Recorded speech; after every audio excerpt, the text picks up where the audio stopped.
You've heard you should time block, and you've probably even tried it, but the idea of scheduling every single minute of every day drives you crazy. It makes you want to scream. Well, you're not alone. But what if you could get the benefits from time blocking without the rigidity and the formality that we all tend to hate? Well, my friends, I'm here to tell you that there is a way.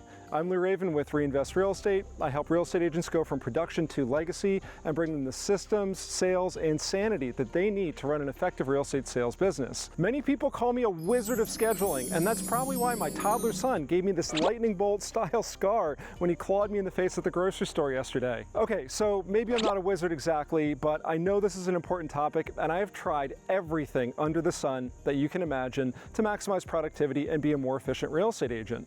So today I'm bringing you the best practices of all these different books and gurus and videos that I've watched over the years, and giving you just the raw, simple things that work that will help you be a more effective agent and make better use of your time. So let's dive in. So as we begin, we have to ask ourselves the question, why does most time blocking fail? Well, what I found is most agents have an unrealistic schedule that accounts for every single minute of every single day. And while that would be great if we were robots and we could perfectly stick to the time frames that we allot for our work, we have to be realistic. There are things that come up that interrupt our work that we simply have to attend to. There are tasks that take longer than we expect they will. We are subject to our own mood and our energy levels as we're completing work. In fact, there's some work that I set out to do on a particular day that I end up moving to a different day because I just don't have the energy in me. One of the easiest things agents can do is just build some flexibility into their schedules from the start. So I have white space in all of my days, at least 1 or 2 hours that are unblocked, that are just open to whatever needs to get done. Now, during that time, I try to be as efficient and productive as possible, and honestly, sometimes that might mean I need to stop and meditate because I just took a punch in the face and I need to recoup before I do my next task. Now, other times, and more commonly, I will simply look at my to-do list and be given direction on what to do in that white space. See, I've already built that to-do list in a way that the most urgent and time-sensitive and most important tasks that are going to move the needle are at the top. So all I have to do when I'm in my white space block is determine what am I going to do with that space. Sometimes it's calling a friend back who's in duress and has some major issue that they need help with. Sometimes it's getting back to a co-broker or a client, as long as it's time sensitive and it's not a BS non-emergency excuse. And other times, most commonly, I'm able to do work that is on that to-do list that I know is highly important that maybe I didn't quite have time to schedule into my day. This is the time that I use to either catch up on things I've fallen behind on, or get ahead, or, like I said, just take a little bit of space for my mental health. So I strongly encourage you to revisit your schedule. If it is blocked out minute to minute, every single minute of the day from 8 a.m. till 6 p.m. is accounted for, give yourself a break. You'll thank me. You'll be more productive by being less rigid. I guess what I'm proposing can best be described as a flexible time-blocked system.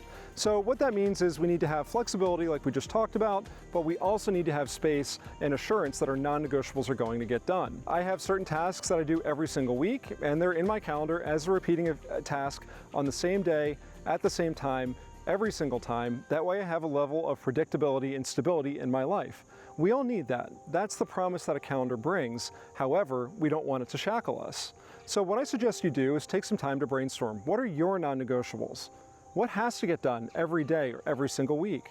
And when is the best time to complete that work? For most real estate agents, lead generation and lead follow-up are the two non-negotiables that absolutely must happen, whether you like to admit it or not.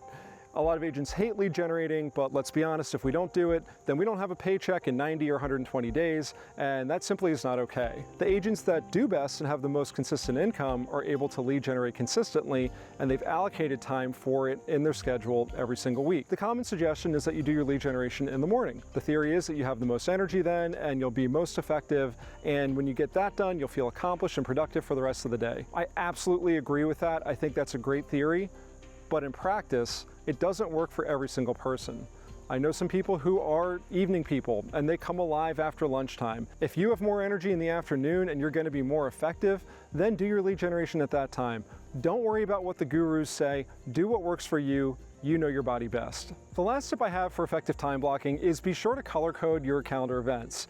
Now, so many agents will build out a calendar with repeating events and they'll put a lot of thought and time into what happens when, but they'll stop short of doing this one simple final step. Don't take that shortcut. There are a lot of benefits to color coding your calendar. When I look at my calendar, I can very clearly tell what type of day I'm going to have. If I see a lot of orange and a lot of red, I know I have a lot of appointments and a lot of urgent tasks to complete. That is not going to be a great day for lead generation or deep work on some type of model or spreadsheet. Conversely, if I see a day that has a lot of green in it and a lot of white space, I know that I can spend the bulk of my time on income generating activities, doing lead gen and lead follow-up, but I know I'm going to need to be very careful to stay productive because it's very easy to do anything except for lead generate, especially on a day that isn't heavily scheduled with other meetings, i.e. the white space.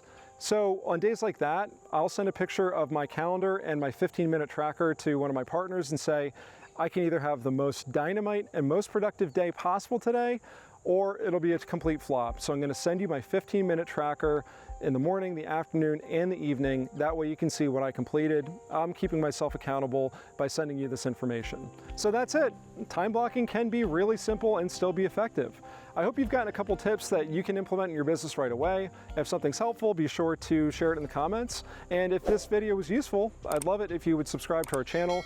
Also check out Skool.com and search for REinvest Real Estate. We have a robust community on there where we are training agents for free every single day. Doesn't matter what brokerage you're affiliated with. So that's it for this video. We'll see you next week with another tactical and practical tip that you can implement in your business right away to help you build the business of your dreams.